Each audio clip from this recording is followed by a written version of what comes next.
There's a problem. Broken plate, a piece of it sticking right there, causing this propeller not to spin. And I'm happy. When I open this up, this is the second time something's happened. I had glass in here a couple months ago. This broken piece right here, I can guarantee you this is the reason it's not working. Hey, that's good news. Hey friends, welcome back to the channel. Guess what? Another clogged up drain. I'll show you how to fix it on your dishwasher. This one, if it'll zoom in, was a little part of a plate that must have cracked or broke off. And I have another video I made about 6 months ago. That was a piece of glass that got caught in here. Oh man. Anyway, today's video, I'll show you how to diagnose this, how to pull out the dishwasher, turn it on its side, where the motor is located. They're very easy to open up and fix. It's you're gonna save yourself 200 bucks and a whole bunch of hassle. Gonna take you maybe a half an hour to do this whole thing. So I'm at the end now. Let's go back to the beginning. Hey friends, welcome back to the channel. I got a KitchenAid dishwasher. I just started it and the light went out, completely out, and I did it a second time. Blue light comes on as if it's gonna wash, and then all of a sudden no light at all. Not a good sign. Something's wrong with this. So how do we figure out what's wrong with it? Yep, Riley's gonna help us out. She's like, I'll confirm that it is dirty and find some food. Okay, Riley. Okay, check it out. Here's how we can go into diagnostic mode. Get these buttons right here and watch this. 1, 2, 3. 1, 2, 3. 1, 2, 3. Close. All right, now this light comes on, and let's see if it starts blinking on us. 1, 2, 3, 4, 5, 6, 7, 8. So first number is 8. 1, 2, 3, 4.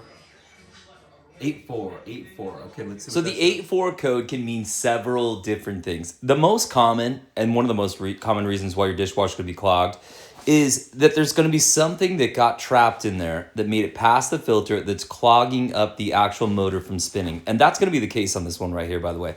But 8-4 can be a couple different things. It could be the float valve. It could be, again, possible draining problems. Okay, our next step is to pull this dishwasher out. So to do that, the first thing we're gonna do is take these couple screws out. This one here, another one on this side, and this black piece is gonna come and pull out of here. Probably gonna have some insulation on it. The second thing we're gonna do is open the dishwasher, and then we can access this little screw right here. We need to remove that screw. This dishwasher only has one of these on this side. Your dishwasher probably has two. They're supposed to have two. One over here that's missing. Anyway, take those out, and then we're gonna go underneath the sink, and we are gonna need to unplug the dishwasher or disconnect the power to the dishwasher, turn off the power to the dishwasher, whichever one of those suits best, but the power must be off.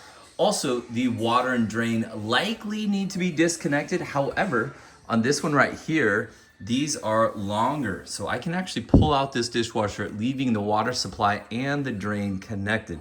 I'll turn off the water supply just to make sure we don't make any messes. And then what we're gonna do, once we pull it out, we're gonna put a towel down and then pull it out and lay the dishwasher on its side. Now don't forget, before we lay it on its side, if there is water in here, we're gonna have to get that water out. Secondly, we're gonna have to take all these dishes out before we lay it on its side. So we got a little work to do here.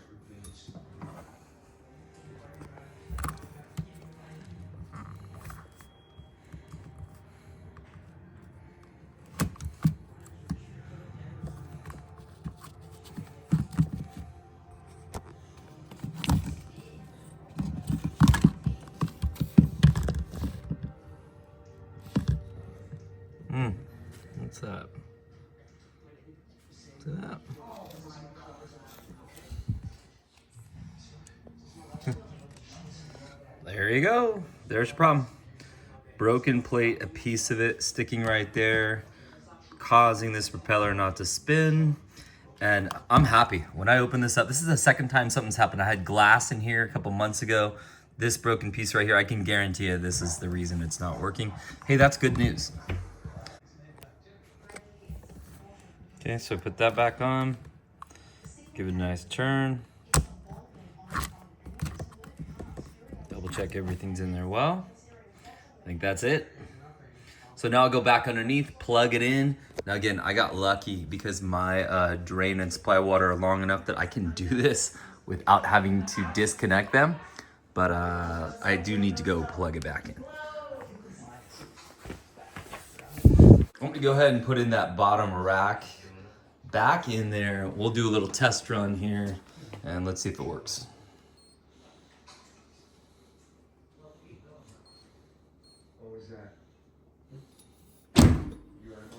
All right, I'll check back in a few minutes. All right, friends, it's officially working. The drain came on, filled up with water, working how it's supposed to be. And don't forget, if you stop at mid-cycle, you gotta push that one again. Anyway, drain is working. I'll push everything back in. Before I button it up, every single appliance I have that has water going to it, I put one of these, and I strongly suggest you do too. This is a water alarm right here. Here's the way it works.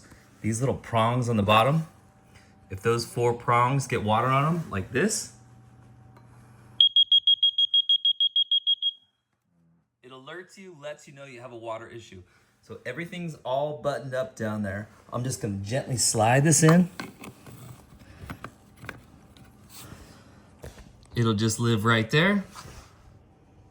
Now I'll put the insulation and that little cover plate, kick plate that goes on top. Hey friends, if today's video helped you out, give it a thumbs up, subscribe to the channel, and we'll see you next time.